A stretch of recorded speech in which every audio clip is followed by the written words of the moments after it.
Assalamualaikum warahmatullahi wabarakatuh.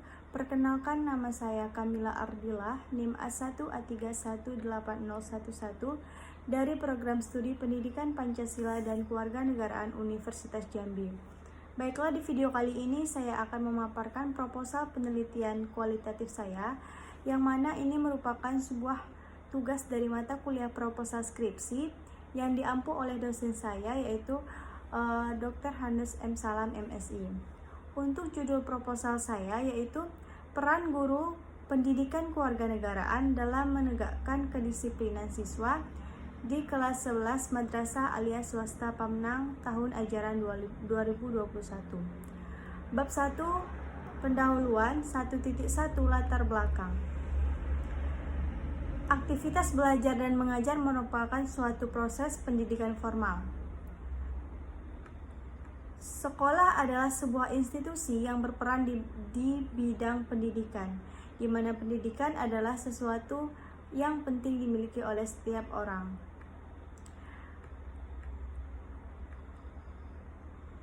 Berdasarkan Undang-Undang Nomor 20 Tahun 2003, setiap jenjang pendidikan dikatakan bahwa pendidikan kewarganegaraan adalah pendidikan wajib yang diharapkan dapat diterapkan dengan baik kepada peserta didik. Hasil yang didapatkan peneliti dalam wawancara dengan Ibu Astri Arsyika selaku guru mata pelajaran PPKN di Mas Pamnang, beliau mengatakan bahwa sudah baik dan bagus secara keseluruhan, namun dalam menegakkan kedisiplinan di sekolah ini siswa tergolong rendah. Harus ditegakkan lebih lagi agar peraturan yang dibuat di sekolah dapat ditaati dan membuat siswa terbiasa untuk berdisiplin. Nah, fakta yang terjadi bahwa anak cenderung bermenung dan juga tidak memperhatikan guru saat berbicara, sering datang terlambat, tidak mengerjakan PR, bahkan ribut di dalam kelas. Hal seperti itulah yang akan mempengaruhi sikap disiplin siswa.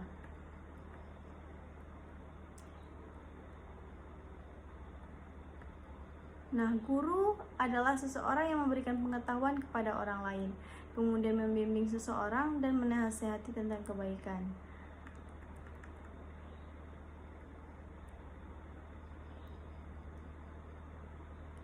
Upaya yang benar dalam meningkatkan mutu pendidikan yaitu terletak pada kepribadian yang dicontohkan oleh seorang guru kepada anak didiknya.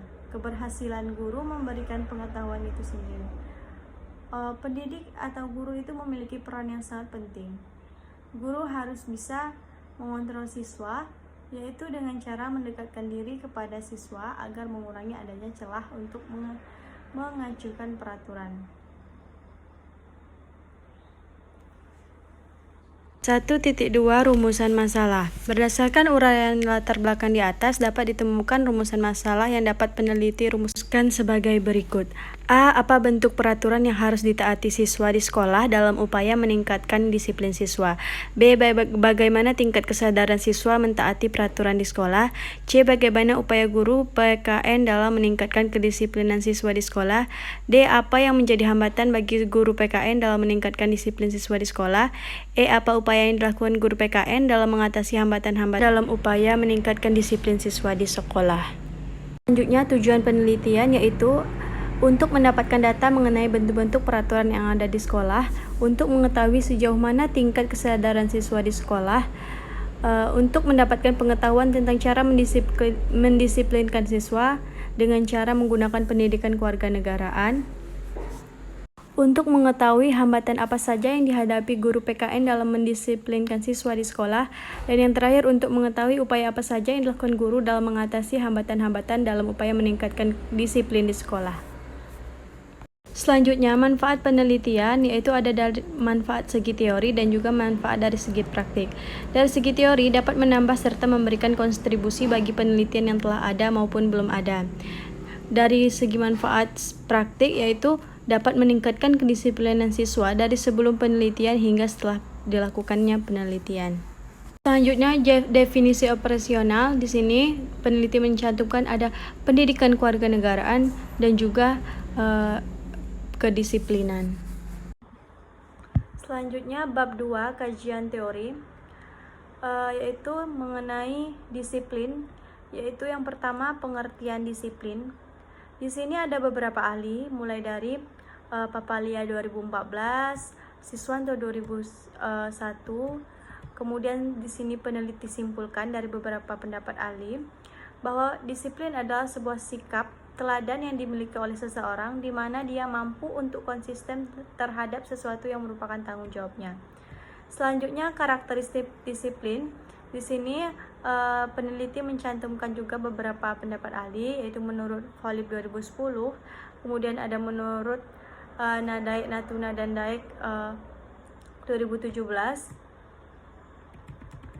Selanjutnya ada menurut Rahman dalam jurnal Hafid dan Suroso 2008. Berdasarkan beberapa pendapat ahli yang penulis cantumkan, maka penulis menyimpulkan mengenai karakteristik disiplin adalah sebagai berikut. Disiplin tumbuh dari kesadaran diri siswa, kemudian menjadikan siswa memiliki sikap teratur dan tertib, kemudian mengarahkan siswa pada suksesnya belajar, dan lain sebagainya. Kemudian fungsi disiplin. Fungsi disiplin di sini, menurut Rohani dan Rahman dalam jurnal Rahayu Setiani dan Nuswantari 2017, yaitu mengatakan disiplin dapat membantu siswa agar memahami dan menyesuaikan diri dengan tuntutan lingkungannya yang dinamis.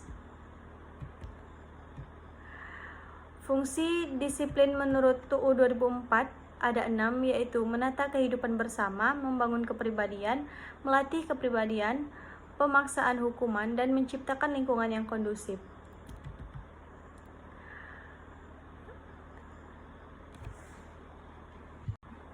Selanjutnya, pembentukan kedisiplinan. Pembentukan kedisiplinan siswa dapat dibentuk dengan cara membuat sebuah aturan. Nah, di mana peraturan yang dibuat yaitu seperti siswa tidak boleh datang terlambat sebelum jam 7. Apabila siswa tidak dapat hadir, maka seharusnya mengirimkan surat izin atau bisa langsung menelpon wali kelasnya masing-masing. Sebelum memulai belajar, siswa wajib membaca doa menurut kepercayaan masing-masing. Siswa harus tertib, tidak ribut dan sibuk sendiri ketika proses pembelajaran berlangsung. Tidak diperkenankan berkata kotor dan berkelahi. Dan juga masih banyak lagi yang lainnya. Kemudian strategi pembentukan kedisiplinan. Adapun cara yang dapat digunakan yaitu dengan mencontohkan bagaimana bersikap, berbicara, berperilaku yang baik dan benar serta sopan. Yang kedua, menerapkan aturan yang elastis, santai, tidak terlalu memaksa anak ketika diajarkan. Yang ketiga, aturan yang ditaati harus melihat juga dengan kesadaran psikologi anak. Yang keempat, mengikut sertakan anak ketika membuat aturan agar mempunyai rasa tanggung jawab pada aturan yang disepakati. Yang kelima, menciptakan hubungan yang baik antara guru dan murid. Yang keenam, mengajarkan untuk selalu taat kepada Tuhan Yang Maha Esa. Yang ketujuh, menjalin hubungan yang baik. Yang kedelapan, membuat suasana kelas menjadi aman. Yang kesembilan, membuat penghargaan untuk siswa yang selalu mentaati aturan agar memicu semangat siswa untuk selalu berkelakuan baik. Selanjutnya 2.12, peran guru pendidikan kewarganegaraan, yaitu yang pertama pengertian guru. Pengertian guru di sini peneliti simpulkan bahwa guru adalah seseorang yang mampu memberikan bimbingan, pelajaran, mampu mengarahkan, memberikan contoh, perilaku disiplin, serta bertanggung jawab terhadap sesuatu. Selanjutnya, peran guru menurut ahli dikutip oleh Robiah Sidin dalam buku bertajuk Classroom Management. Guru memiliki dua peran utama, yaitu yang pertama, the management role atau peran manajemen. Yang kedua, the instructional role atau peran instruksional. Nah, dari peran guru yang disebutkan di atas, artinya di sini guru dapat disebut sebagai manajer dan sekaligus sebagai instruktur. Dan juga ada beberapa pendapat tentang peran seorang guru.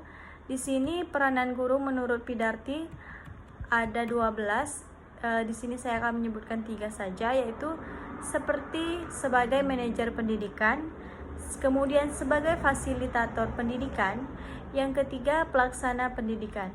Untuk selanjutnya bisa teman-teman lihat di proposal penelitian saya telah saya cantumkan. Yang selanjutnya yaitu C, pendidikan kewarganegaraan. Pendidikan kewarganegaraan adalah suatu mata pelajaran yang nantinya akan dapat membentuk, membekali, memfokuskan siswa agar mampu untuk menjadi masyarakat yang baik yang diandalkan oleh bangsa dan negara seperti yang dicantumkan dalam Pancasila dan Undang-Undang Dasar 1945. Selanjutnya D, guru pendidikan kewarganegaraan. Guru pendidikan kewarganegaraan harus mempunyai kualitas yang baik. Untuk itu, kualitas yang dimiliki guru pendidikan kewarganegaraan yaitu yang pertama, guru yang memiliki keahlian. Yang kedua, guru yang memiliki kolegialisme atau kesejawatan. Yang ketiga, guru yang menjadi model warga negara yang baik dan cerdas. Yang keempat, guru yang menjunjung tinggi kode etik menurut Sapria 2005. Untuk selanjutnya yaitu peran guru dalam membentuk kedisiplinan siswa. Dalam rangka membina kedisiplinan siswa, guru mempunyai peran yang paling dominan, yaitu yang pertama, guru sebagai pembimbing. Selanjutnya, guru sebagai contoh atau teladan. Selanjutnya, guru sebagai motivator, dan yang terakhir, guru sebagai inspirator. Untuk selanjutnya 2.2 penelitian yang relevan. Di sini peneliti mencantumkan 3 penelitian yang relevan dengan penelitian saya, yaitu yang pertama, sebuah penelitian yang dilakukan oleh Carmila pada tahun 2013, Fakultas Tarbiyah dan Keguruan, yang judulnya adalah Peran Guru PPKN dalam Membentuk Karakter Siswa di Sekolah Menengah Pertama 7 Merbau, Kecamatan Merbau, Kabupaten Kepulauan Meranti. Berdasarkan penelitiannya, disimpulkan bahwasanya peranan guru PPKN dalam membentuk kepribadian tersebut berpresentasi cukup baik, yaitu 60 sampai dengan 80%. Pada umumnya penelitian yang dilakukannya sama dengan penelitian yang saya teliti, yaitu sama-sama meneliti peran guru terhadap kedisiplinan siswa. Namun juga terdapat perbedaannya, yaitu pada penelitian Carmila ini dilakukan memfokuskan kepada karakter siswa, sedangkan yang saya teliti di sini lebih memfokuskan kepada kedisiplinan siswa. Selanjutnya bab 3, metode penelitian. Yang pertama, lokasi penelitian, yaitu lokasinya di Mas Pamenang, Kelurahan Pamenang, Kecamatan Pamenang, Kabupaten Merangin. Selanjutnya, pendekatan penelitian. Di sini peneliti menggunakan pendekatan penelitian kualitatif karena di sini subjek yang diteliti adalah perilaku disiplin siswa. Selanjutnya, sumber data penelitian. Sumber data penelitian di sini dari wawancara langsung dan juga observasi. Wawancara dilakukan peneliti di sini dilakukan dengan mewawancarai guru mata pelajaran PPKN di Mas Pamenang. Kemudian observasi yang digunakan yaitu observasi non-partisipatif, di mana pengamat tidak ikut serta dalam kegiatan tetapi hanya mengamati saja. Selanjutnya, teknik pengumpulan data, yaitu teknik yang digunakan dalam pengumpulan data di sini adalah wawancara, observasi, dan juga studi pustaka. Selanjutnya, keabsahan data. Keabsahan data di sini dalam pemeriksaan peneliti menggunakan teknik triangulasi, di mana teknik ini adalah metode yang dilakukan dengan cara membandingkan informasi atau data dengan cara yang berbeda-beda. Triangulasi yang digunakan peneliti di sini adalah triangulasi memanfaatkan sumber, triangulasi dengan metode, dan triangulasi dengan menggunakan penyidik. Yang terakhir yaitu metode analisis data. Di sini metode analisis data adalah suatu cara yang digunakan untuk dikumpulkan, kemudian diproses hingga menghasilkan suatu kesimpulan untuk mengambil keputusan. Tahapan yang digunakan peneliti antara lain yaitu yang pertama pengumpulan data, yang kedua reduksi data, yang ketiga penyajian data, dan yang keempat penarikan kesimpulan atau verifikasi. Nah, untuk penarikan kesimpulan ini dilakukan dengan cara mencari arti, mencatat sebab akibat, melihat alur dan proposisi, hingga dilakukan verifikasi dari pikiran peneliti dan juga meminta responden untuk membaca kesimpulan yang telah disimpulkan peneliti sehingga dapat teruji. Baiklah, hanya itu yang dapat peneliti sampaikan. Lebih dan kurangnya dari proposal ini, peneliti mohon maaf. Kemudian untuk masukan, kritik, dan saran yang membangun sangat peneliti harapkan di sini. Baiklah, itu tadi presentasi dari proposal kualitatif saya. Saya akhiri. Wassalamualaikum warahmatullahi wabarakatuh.